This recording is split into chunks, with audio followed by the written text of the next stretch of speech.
Hello बच्चों, हम लोग न्यूमेरिकल कर रहे थे। लास्ट वीडियो में हमने न्यूमेरिकल किए हैं, इलेक्ट्रिक फील्ड इंटेंसिटी निकाली थी इनफाइनाइटली लॉन्ग चार्ज कंडक्टर की वजह से। उसी में हमने आगे पढ़ा था, प्लेन सीट वाला डेरिवेशन किया था। प्लेन सीट जिसका इलेक्ट्रिक फील्ड हमने निकाला था E is equal to sigma upon 2 epsilon naught. Sigma upon 2 epsilon naught, sigma आपकी सरफेस चार्ज डेंसिटी थी और आपका जो एप्सिलॉन नॉट है उसकी वैल्यू आपकी 8.85 इंटू 10⁻⁻12 थी। अब हमें यहाँ पे न्यूमेरिकल सॉल्व कर रहे हैं। जैसे कुछ क्वेश्चंस इस तरीके से इसमें दिए जाते हैं। एक क्वेश्चन है, a plane sheet is positively charged with 17.7 into 10⁻⁻4 coulomb charge.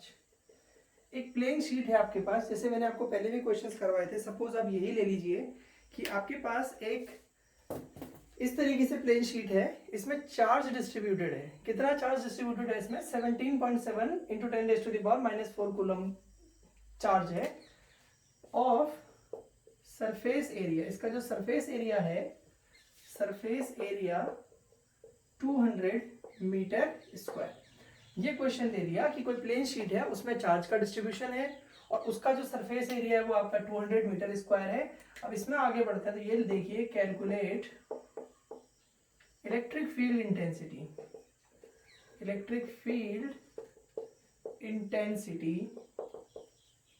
Due to this sheet at a distance 20 centimetre from it, question mark. तो इसका सॉल्यूशन देखते हैं। क्वेश्चन क्या है देखिए, पहले आपको एक प्लेन शीट दिया हुआ है। ये प्लेन शीट दी है बच्चों। इस प्लेन शीट से 20 सेंटीमीटर की डिस्टेंस पे आपको बोल रहा है कि कोई पॉइंट है, वहां पे आपको इलेक्ट्रिक फील्ड निकालना है और ये आपका पॉजिटिवली चार्ज दिया हुआ है। सॉल्यूशन में देखो गिवन क्या क्या है आपको। गिवन है आपको चार्ज कितना है, 17.7 इंटू 10⁻⁻4 कूलम है। एरिया दिया है बच्चों 200 मीटर स्क्वायर का दिया हुआ है। और आप देखिए इलेक्ट्रिक फील्ड का जो फॉर्मूला होता था प्लेन शीट की वजह से, सिग्मा अपॉन 2 एप्सिलॉन नॉट हम लोग पढ़ते हैं। तो और हमारे पास जो फॉर्मूला है E equal to sigma upon 2 epsilon naught with sigma is equal to Q by A. Sigma की वैल्यू हमारी Q बाई ए, तो यहाँ पे जाएगा Q upon 2a epsilon not. अब यहाँ पे हम वैल्यू लिख देते हैं 17.7 into 10⁻⁻7 upon 2 into 200 into 8.85 into 10⁻⁻12। ये हमने वैल्यू लिख दी 17.7 इंटू 10⁻⁻7 हो गया। और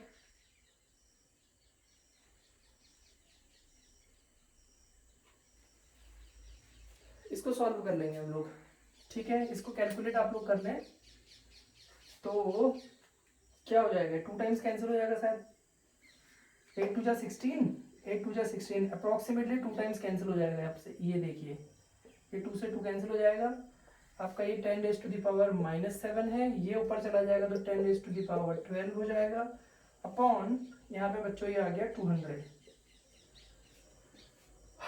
200 का मतलब हो गया, यहाँ पे ध्यान दीजिए 10⁻, कितना बच जाएगा, 5 बच जाएगा अपॉन 200। इसको मैं लिख सकता हूँ कैसे, 1000 इंटू 10⁻3 इंटू 10⁻2 लिख देता हूँ अपॉन 200, ठीक है। तो ये हो जाएगा आपका 1000 अपॉन 200 इंटू 100। ये 0 से 0 कैंसिल आउट हो गया, तो ये आपका आ गया 500। इसकी वैल्यू आ गई आपकी 500 न्यूटन पर कूलम आ गया आपका। इसकी वैल्यू रहेगी 500 न्यूटन पर कूलम।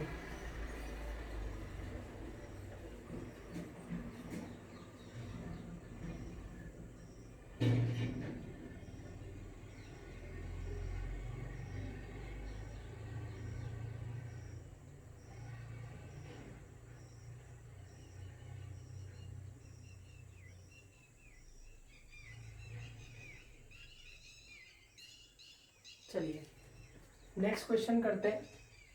ये हमारा इसका आंसर हो गया। इसी पे बेस्ड नेक्स्ट क्वेश्चन करेंगे। ठीक है, अब प्लेन शीट पे ऐसा ही क्वेश्चन दे सकता है और आपके पास सपोज मैं इसी क्वेश्चन में आपको एक क्वेश्चन और करा के दिखा देता हूं। किस आपसे बोल देता कि यहाँ पे अगर हम कोई चार्ज रखते हैं, मान लीजिए आपको 2 कूलम का चार्ज दे देता, ठीक है, फॉर एग्जांपल आपको दे दिया कि इसी क्वेश्चन को अगर मैं आगे बोल देता कि suppose a charge of 2 coulomb is placed at a distance 20 centimetre, then what will be electric force. इसी क्वेश्चन को देखो मैं यहाँ ऐड कर दे रहा हूँ। देखो बच्चों ध्यान से, ये तो लिखा ही आपने, यहाँ पे लिख देते अगर if a charge of 2 coulomb is placed at point P। अगर एक चार्ज 2 coulomb का पॉइंट P पे रखा जाएगा या is placed at a distance 20 centimetre, distance 20 centimetre, तो फिर आपसे पूछ दिया जाता what will be force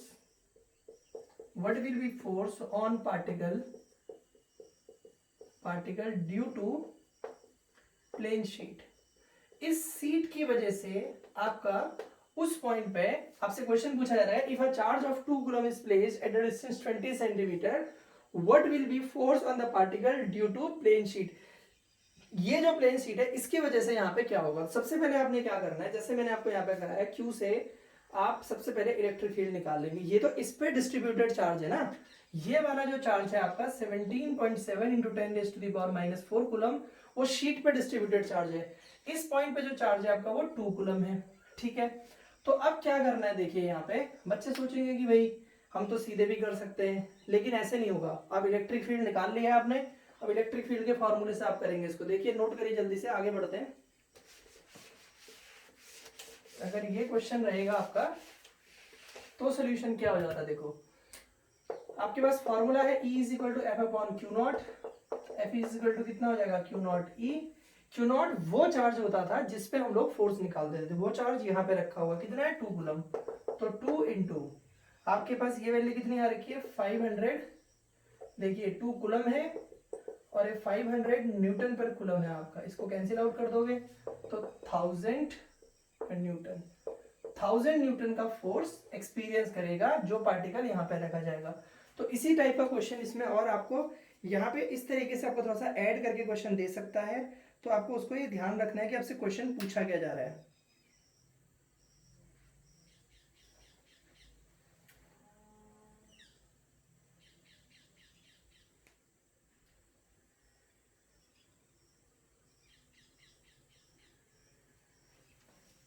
ठीक है, अब आपको यहाँ पे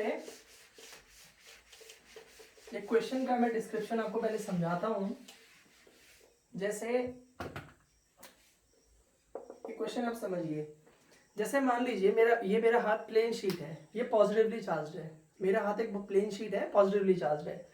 तो होगा क्या, अगर ये पॉजिटिवली चार्ज्ड है, इसके ऊपर अगर एक पार्टिकल आप रखते हैं वो भी पॉजिटिवली चार्ज्ड है, तो पॉजिटिवली चार्ज्ड अगर आप, पहले मैं क्वेश्चन को समझा रहा हूं फिर मैं क्वेश्चन को लिखाऊंगा, कोई प्रॉब्लम नहीं है। पहले मैं कॉन्सेप्ट को समझा रहा हूं कि टीचर के दिमाग से सोचना भी बहुत जरूरी है, वो क्वेश्चन कैसे बनाते हैं, क्या कॉन्सेप्ट उनके दिमाग में लगते हैं जो बच्चे से पूछना चाह रहा है। तो अगर मैं ऑलरेडी कॉन्सेप्ट पहले समझ लूं कि इस कॉन्सेप्ट पे क्या क्वेश्चन बन सकता है, तो फिर मेरे लिए पढ़ना ज्यादा आसान हो जाएगा। जैसे आप समझ के चलिए कोई प्लेन शीट है, ठीक है भाई, कैप्सूल क्या दी गई थी आपको, कैप्सूल दी गई थी कि एक जो आपका मैंने बोला था पॉजिटिव को रिपेल करता है, पॉजिटिव नेगेटिव को अट्रैक्ट करता है, नेगेटिव नेगेटिव को रिपेल करता है, यही तो कॉन्सेप्ट लगेगा बोला था और वो दिख रहा है आपको लगते हुए। जैसे मान लीजिए ये आपकी पॉजिटिवली चार्ज प्लेट है, इसके ऊपर आपने एक चार्ज पार्टिकल रखा हुआ है।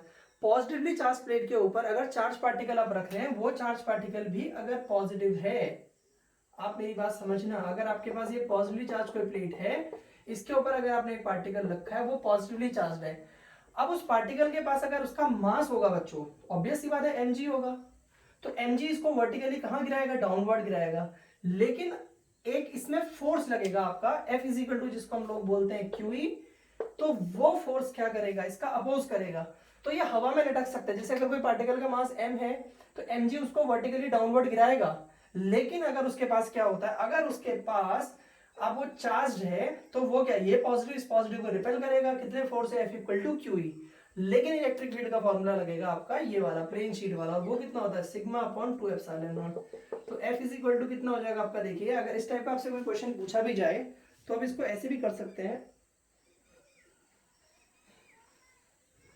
कि आप इसमें यहाँ पे ये लगा दीजिए, देखिए सिग्मा अपॉन 2 एप्सिलॉन नॉट हो गया, तो आपका जो F का फॉर्मूला हो जाएगा वो हो जाएगा q E is equal to q into sigma upon 2 epsilon naught. तो आप यहाँ पे समझिए पहले कि दो फोर्स लगेंगे, एक तो mg लगेगा वो वर्टिकली डाउनवर्ड लग रहा है, mg वर्टिकली डाउनवर्ड लग रहा है, और एक F equal to q E लगेगा, ई कितना है सिग्मा अपॉन 2 एप्सिलॉन नॉट। तो अब होगा क्या कि अगर वो कहता है कि किसी प्लेन शीट के ऊपर, क्वेश्चन समझ लीजिए मैं बोल देता हूं, अब क्वेश्चन बनाना शुरू करता हूं, देखो a charge particle of mass, उसका मास अभी हम कुछ दे देंगे, ऑफ मास इतना, is placed at a height, is placed above, ऐसे लिख देते हैं above a plane sheet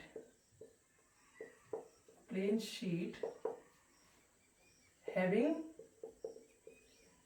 surface charge density sigma हो गया चार्ज डेंसिटी, इसकी कुछ आपको मैं वैल्यू दे देता हूं, ठीक है।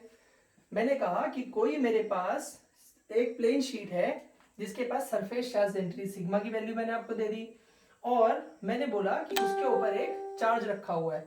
मैं आपसे क्वेश्चन पूछ देता हूं यहां से कि उस चार्ज का मैग्नीट्यूड कितना होगा। अगर मैं आपसे पूछता हूं कि जैसे अब यहाँ पे ध्यान दीजिए आपके पास, अब जैसे यहाँ पे आपका F is equal to q E sigma upon 2 epsilon naught, ये ऊपर को लग रहा है, mg नीचे को लग रहा है, तो दोनों फोर्स को अगर आप इक्वेट करोगे तो q into sigma upon 2 epsilon naught is equal to, आप क्या कर देंगे यहाँ पे mg।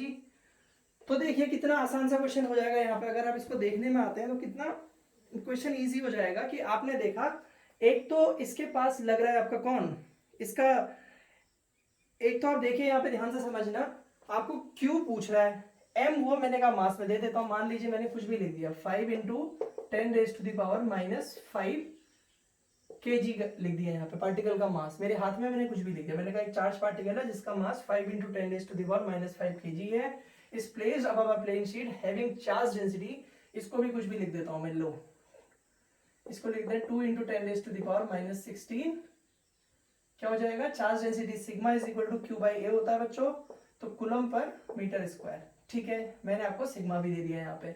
मैं आपसे पूछता हूं यहाँ पे what will B magnitude of charge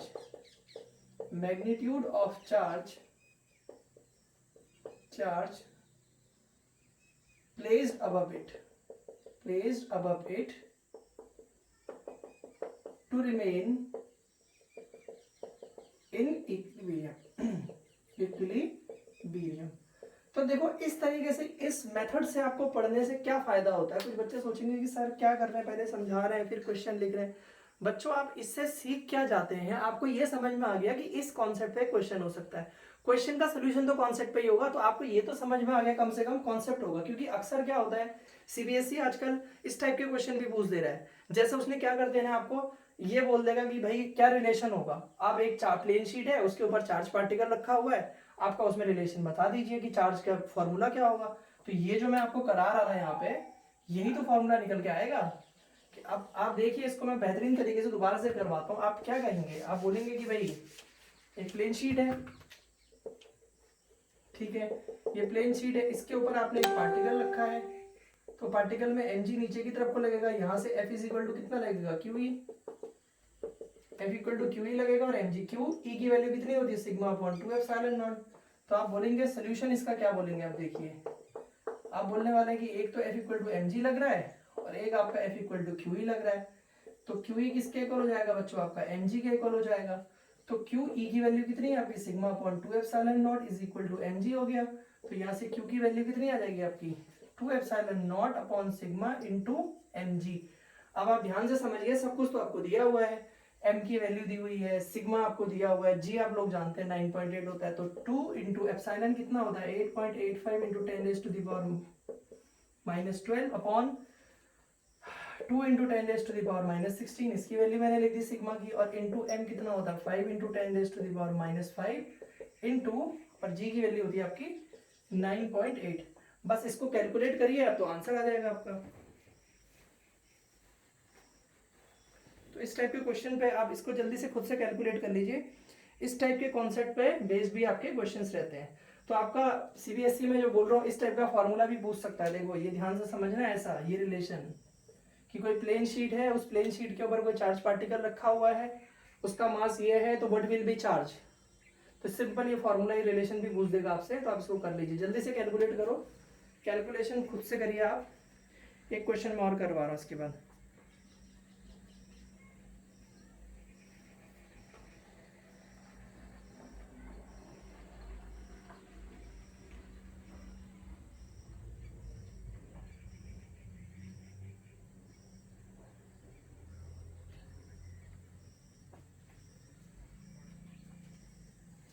एक क्वेश्चन आपका इस तरीके के कॉन्सेप्ट का बन सकता है।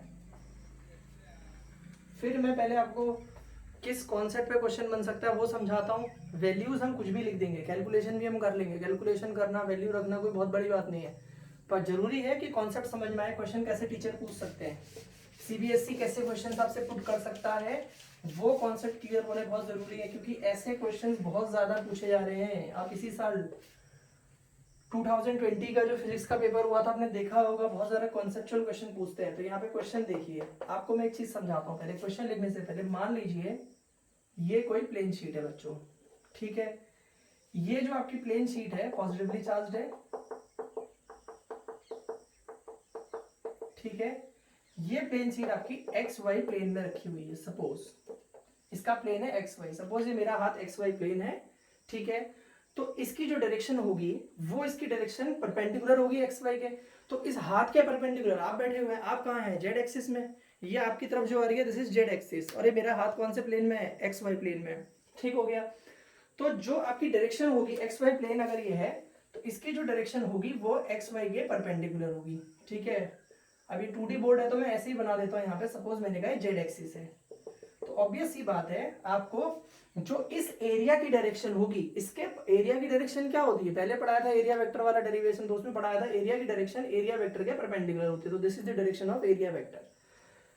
तो अगर ये आपके एरिया वेक्टर की डायरेक्शन है, आपसे क्वेश्चन पूछ सकता है कि देखिए इसके लिए वैल्यू आपको दे देगा, बोलेगा कि भाई एक आपके पास कोई सर्कुलर रिंग है, मान लीजिए कोई सर्कुलर रिंग है, जेड एक्सिस के साथ 60 डिग्री के एंगल पे रखी है। अब आप यहां समझना आराम से, आप इसको मैं ऐसे बना रहा हूं, यहां पे एंगल बना रहा हूं मैं 60 डिग्री का। मैं कह रहा हूं कि कोई मान लीजिए इस तरीके से सर्कुलर रिंग है, कोई सर्कुलर रिंग है, वो जेड एक्सिस से 60 डिग्री के एंगल पे बना के रखी हुई है। तो इससे निकलने वाला फ्लक्स क्या होगा। अरे भाई, तो फ्लक्स का फॉर्मूला क्या होता है, देखो आप समझिए कि फ्लक्स का फॉर्मूला क्या होता था। सोल्यूशन में इसका यहाँ पे ध्यान दो। क्वेश्चन, बच्चे सोच रहे क्वेश्चन नहीं लिखा, अरे भाई कॉन्सेप्ट अगर ऐसा पूछ देगा कि कोई plane sheet X Y plane में रखी है और एक रिंग रखी हुई है जो जेड एक्सिस से 60 डिग्री का एंगल बनाती है, तो क्या फॉर्मूला, क्या रिलेशन होगा उसके लिए, फ्लक्स के लिए क्या फॉर्मूला होगा। अगर आपसे ऐसा क्वेश्चन पूछा जाता है कि फ्लक्स के लिए फॉर्मूला ऑब्टेन करिए, और आपको ये प्लेन शीट की जो चार्ज वगैरह है इसकी कुछ वैल्यू दे देता है, तो फिर आप इसको कैसे करते हैं उसको देखते हैं। देखिए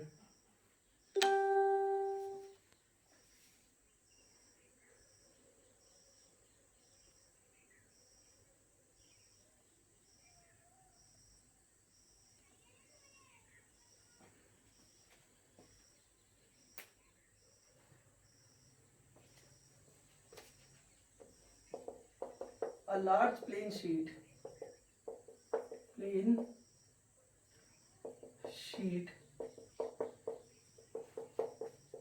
having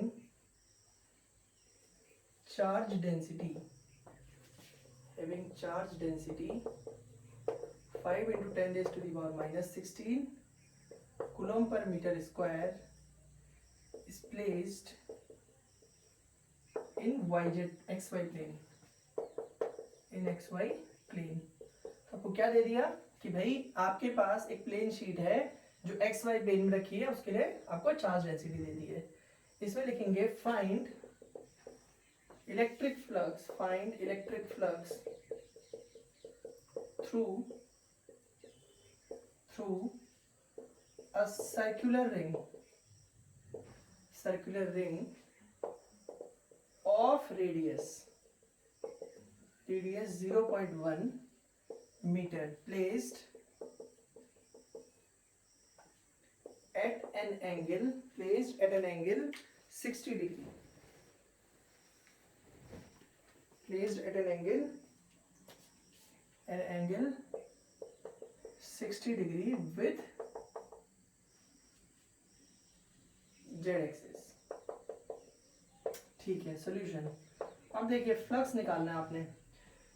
अब सबसे पहले तो आप यहाँ ध्यान से समझिए, जो इलेक्ट्रिक फील्ड था इस रिंग का, जो इलेक्ट्रिक फील्ड अगर एक्स वाई प्लेन में, जैसे मैंने आपको इलेक्ट्रिक फील्ड का फॉर्मूला कराया था सिग्मा अपॉन 2 एप्सिलॉन नॉट, तो वो क्या कराया था आपको, देखो मैंने वो बोला था कि अगर ये मेरा हाथ इसमें पॉजिटिवली चार्ज है तो इलेक्ट्रिक फील्ड इसके परपेंडिकुलर तो होगा. सिग्मा अपॉन 2 एप्सिलॉन नॉट की जो डायरेक्शन होगी, अगर ये हाथ पॉजिटिवली चार्ज है तो इलेक्ट्रिक फील्ड होगा. तो इलेक्ट्रिक, अगर इसमें यहाँ पॉजिटिव पॉजिटिव पॉजिटिव ये बनाता हूँ मैं, ठीक है, तो इलेक्ट्रिक फील्ड लाइंस क्या होंगी, इसके आउटवर्ड होंगी. तो जब आउटवर्ड होंगी तो बच्चों आप ही की तरफ तो आएंगी. तो ये जो मेरा हाथ है, हाथ के परपेंडिकुलर, तो अगर आपका एक्स वाई प्लेन में ये प्लेन रखा हुआ है तो इसमें जो इलेक्ट्रिक फील्ड है वो आपका जेड एक्सिस के अलॉन्ग होगा. और जो रिंग है वो इसके साथ 60 डिग्री पे एंगल पे बना के रखी हुई है. तो मान लो ये जो पेन आपके साथ आ रही है, देखिए ये आपके पास जेड एक्सिस हो गई और ये इस तरीके से रिंग रखी हुई है. तो रिंग की जो ऐसे यहाँ पे रिंग रखी होगी, ये रिंग रखी है, तो रिंग के सेंटर से जो लाइन जाएगी वो ये वाला मार्कर है और ये वाली लाइन इलेक्ट्रिक फील्ड है. समझ रहे हैं ना, ये रिंग के सेंटर से जाने वाली लाइन हो गई और ये इलेक्ट्रिक फील्ड हो गया. तो अगर इसके बीच में और ये रिंग जहाँ रखी हुई है 60 डिग्री में रखी है, तो थीटा कितना होगा, 60 डिग्री. तो इलेक्ट्रिक फील्ड और ये जो एरिया वेक्टर की डायरेक्शन है ds वेक्टर, अगर मैं इसको कह देता हूँ, तो उनके बीच का एंगल 60 डिग्री है. तो मेरा फ्लक्स कितना हो जाएगा, वो होता था E डॉट ds. तो यहाँ पे हो जाएगा आपका E ds cos 60 डिग्री. ठीक है, इंटीग्रेशन लगा दो यहाँ पे. फिर ये हो जाएगा, देखो अब E क्या होगा, E तुम्हें पता है सिग्मा अपॉन 2 एप्सिलॉन नॉट होता था. मैग्नीट्यूड होता है प्लेन शीट की वजह से sigma upon 2 epsilon not integration ds means हो गया इंटीग्रेशन ds. और cos 60 कितना होता है आपका, cos 60 हो गया 1/2. तो आप यहां से इसे इधर लेके आएंगे, sigma upon 2 epsilon not into 1/2 integration ds हो गया एरिया ऑफ रिंग. रिंग का एरिया कितना होता है, देखो आपका सिग्मा अपॉन ये तो 4 एप्सिलॉन नॉट हो गया और एरिया ऑफ रिंग होता है आपका पाई आर स्क्वायर. ठीक है, अब सिग्मा की वैल्यू आपको ये दी हुई है बच्चों, चार्ज डेंसिटी 5 × 10⁻⁻16. ठीक है, -6 है. 4 हो गया आपका 8.85 × 10⁻⁻12 एप्सिलॉन नॉट की वैल्यू हो गई. और ये आपका हो गया 3.14 × 0.1 का स्क्वायर. बस इसको आपने कैलकुलेट करना है. इसको कैलकुलेट करेंगे तो आपका जो भी आंसर होगा निकल जाएगा. तो समझ गए, अगर ये एक्स वाई प्लेन में रखा है तो इसका इलेक्ट्रिक फील्ड जेड में होगा. जो रिंग है वो जेड के साथ 60 डिग्री के एंगल पे रखी हुई है, मतलब इलेक्ट्रिक फील्ड के साथ भी 60 डिग्री का एंगल बनाती है. तो इस टाइप के क्वेश्चंस जो भी रहेंगे आप उनको सॉल्व कर सकते हैं. चलिए इसको कैलकुलेट आप खुद से कर लीजिएगा.